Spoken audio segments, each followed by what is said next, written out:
Appreciate your coming in. You've got your cheat sheet. I do. Well, yeah, but it's in Braille. I don't know how to read Braille. So Okay. thanks for taking the time to Sure. come in. You know, we've had a pretty somber start to the show, very both much so, dealing with yeah. peer driving. I mean, you've seen the Yeah. ripple effect I campaign. have, yeah. Do you yeah. think it's? I mean, I think it's been incredibly. Yeah, no, I think it's a great idea. Yeah. Yeah.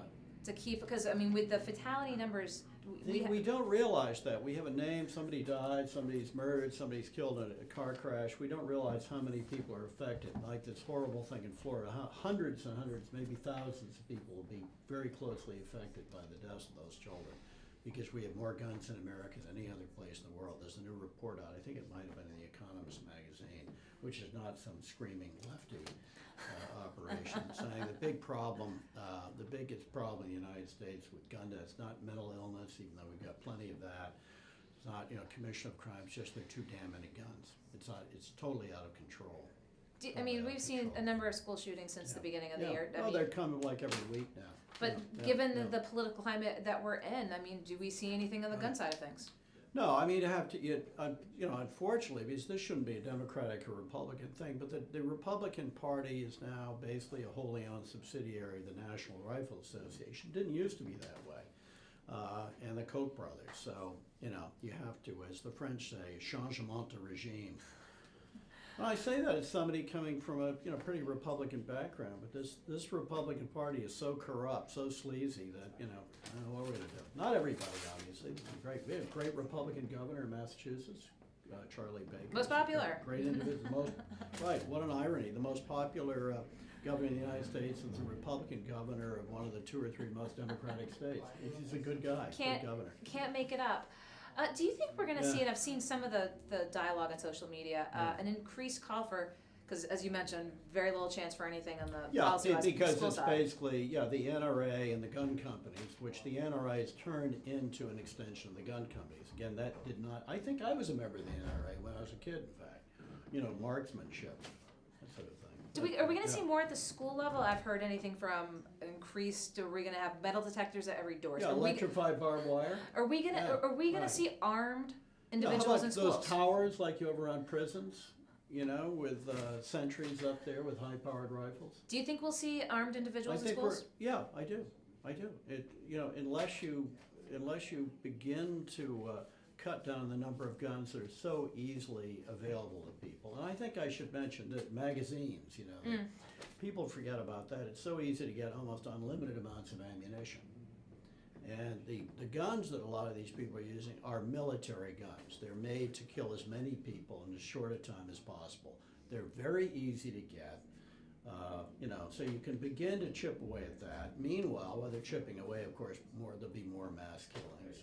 I have a kind of, which I mentioned in my little column, I think the number of kids that would have to be killed before the current version of Congress did anything would be about 100, maybe. So when some guy goes into a school and kills 100 kids, maybe that would have an effect. Well, as we again had the family service here talking about how to talk with kids about it, just another sad instance. Speaking of sad instances, we were talking about Rob Porter last week, and it's It's still going on it's still because going it on. seems to have been sort of a cover-up. Who knew what and when? Yeah, who knew what when. And a lot of people say, well, how did he get the job? But apparently he's very competent in his job, by all accounts. The other thing he had going for him, he looked kind of good-looking, he had nice suits, he went to Harvard College. His father was a very important Harvard Business School professor and an entrepreneur, Roger Porter, quite famous. Porter, yep. You've heard of. So he had all the credentials. He had the CV. And he looked right, square jaw. And it's remarkable what people overlook if you've got that stuff. Do you think that there's been enough, if any, conversation pertaining to domestic violence in the course of this conversation? Well, domestic violence is very common. So has there been enough conversation about it? I don't know. I'm kind of offended the way that the president's spokesperson, Mike Huckabee's daughter, and the president had kind of avoided the subject basically in the last few days. And I think yesterday, maybe late the day before, President Trump said he was against domestic violence, which is good. I'm glad he's against it. Well, I do know that Kellyanne Conway said that when asked about Hope Hicks and the staff about, That's the allegedly the girlfriend of Rob Porter. Yes, and so she said that Hope was a strong individual, which the ex-wives took some umbrage with. Yeah, I think they're all pretty strong people too. By all accounts, they're all very intelligent, highly educated. And domestic violence can happen to anyone, but they're anywhere. smaller than Rob, and they're pretty good targets to being slugged. Without having I don't think he had to worry very much about them slugging it back and giving him a black eye. Well, I think he's a big guy. I think it goes to show it crosses every genre sure. of absolutely. But this Americans. business, well, he's such a competent guy. It's like kind of the your local friendly child molester. Oh, he's such a nice guy. He used to taught my kids how to ride a bicycle.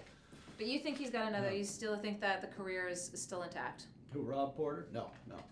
I think he'll get a job in business, something like that. But no, I don't. I think his career in government is pretty much finished.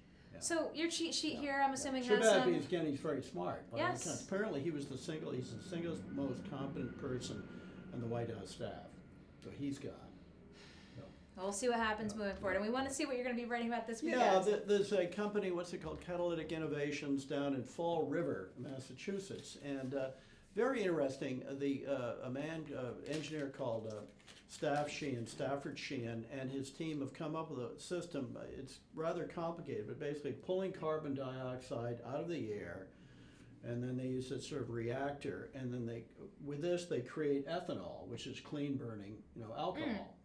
And this could address global warming issues. It could provide an abundant source of clean energy, and this is pretty exciting. That would be incredibly exciting. Incredibly exciting. I came across this, but somebody sent me a link to a little segment on Reuters television about this.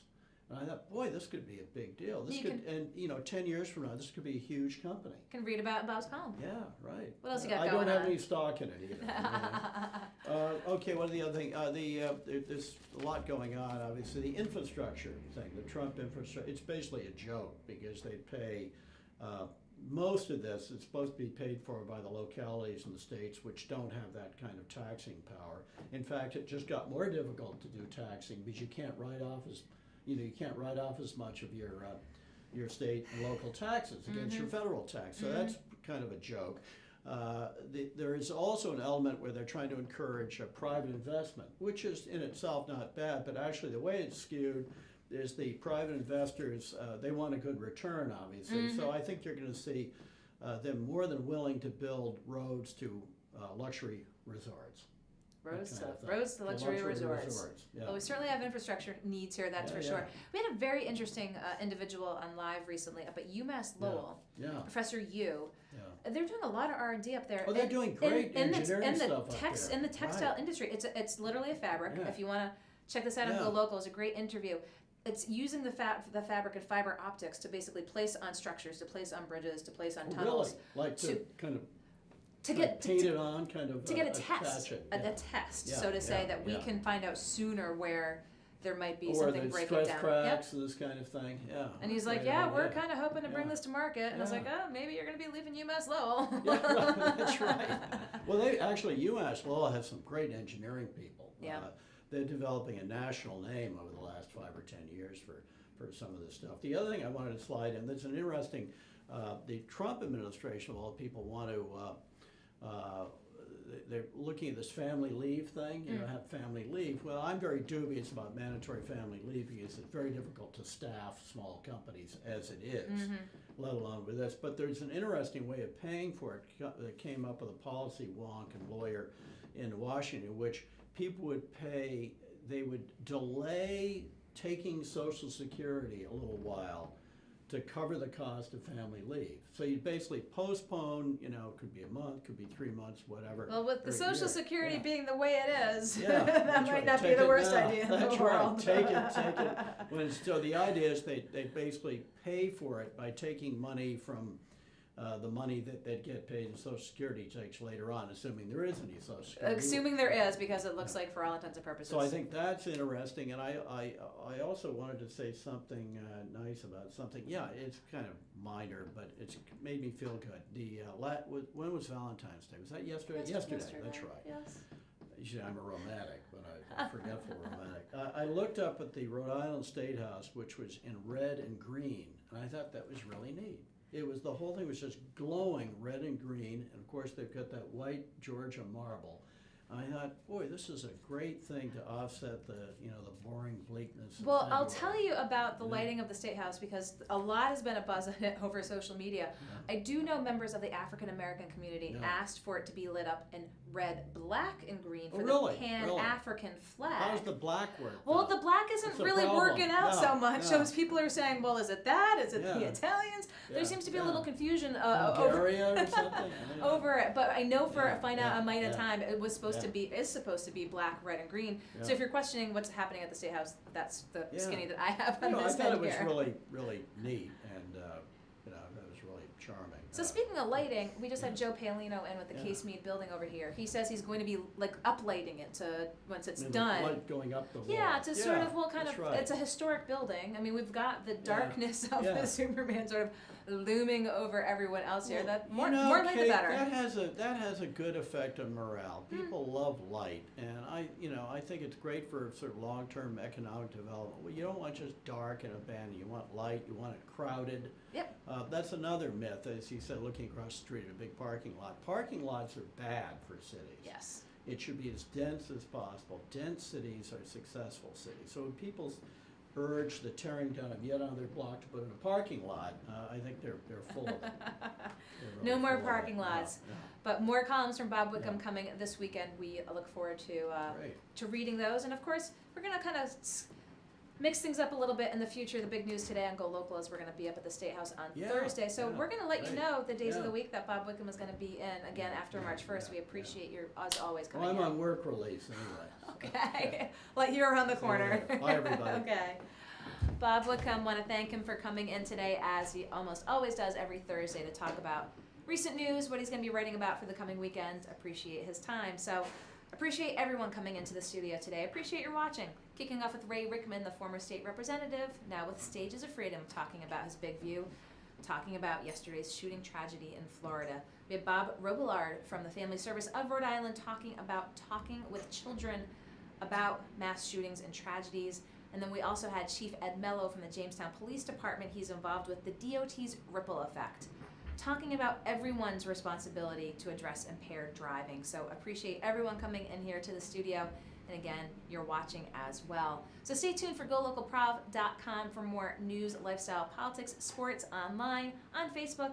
But we'll see you back here in the Navigant Credit Union Broadcast Center tomorrow. Molly O'Brien will be up at 3 o'clock. I'll be up at 4 with news and politics. We look forward to seeing everyone then. Wishing you all a good Thursday evening. I'm GoLocal News Editor Kate Nagel.